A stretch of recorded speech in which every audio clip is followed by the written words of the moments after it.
தான் அமைச்சராக இருந்தபோது உடுமலைப்பேட்டை தொகுதிக்கு எண்ணற்ற திட்டங்களை கொண்டு வந்ததாக கூறி உடுமலை ராதாகிருஷ்ணன் வாக்கு சேகரிப்பில் ஈடுபட்டார். தமிழகத்தில் தேர்தல் களம் சூடுபிடித்துள்ள நிலையில் திருப்பூர் மாவட்டம் உடுமலைப்பேட்டை தொகுதியில் அதிமுக வேட்பாளராக உடுமலை ராதாகிருஷ்ணன் போட்டியிடுகிறார். இந்நிலையில் தான் அமைச்சராக இருந்தபோது எண்ணற்ற திட்டங்களை உடுமலைப்பேட்டை தொகுதிக்கு கொண்டு வந்துள்ளதாக கூறி வாக்கு சேகரிப்பில் ஈடுபட்டார். இன்னும் 20 நாட்களிலே தேர்தல். அதன் பிறகு நாம தான் ஜெயிக்கிறோம், நம்ம மட்டும்தான் ஜெயிக்கிறோம், நம்ம தான் முதலமைச்சர், எடப்பாடியார் தான் முதலமைச்சர், எந்த மாற்று கருத்தும் கிடையாது. ஆகவே நீங்கள் சிந்திக்க வேண்டும்.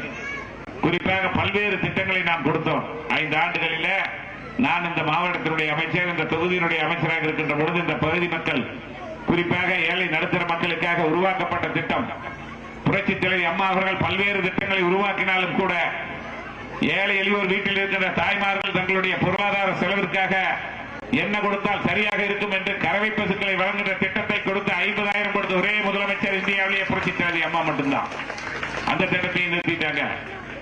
அதன் பிறகு அனைத்து தாய்மார்களுக்கும் விலையில்லாத வெள்ளாடுகள் கொடுக்க வேண்டும் என்று 12,000 ரூபாயும் மறுபடியும் 3,000 15,000 கொடுத்தவர் நம்முடைய புரட்சித் தலைவி அம்மா அவர்கள் எடப்பாடியார் கொடுத்தார். அந்த திட்டத்தை நிறுத்திட்டாங்க.